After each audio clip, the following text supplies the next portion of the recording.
Here we go, getting a level line around the garage to hang some cabinets today. Garage cabinets, yeah, gonna get a little kitchenette in the garage. Well, I had this laser in my truck, and this is how you do it. You find a mark that you want to run with, put a laser up, make some marks on the wall. See how the laser line is right on that mark pretty much?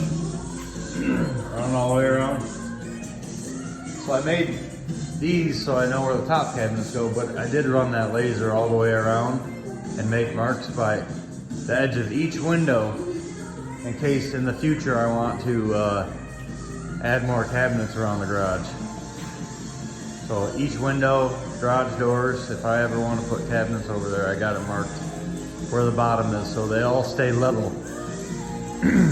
So yeah, as you can see, there's a mark right there. Of course, that's going to be hidden in trim eventually, but if you don't have the capability to do a laser like I do, you can always pull a measurement from the concrete up the wall. Now, not all concrete is going to be level, but it should be within a quarter of an inch, and nobody is going to ever notice that a cabinet is a quarter inch out of level. So, or at least from the bottom up. There you go. That's how you do it. If you got any questions, give me a call.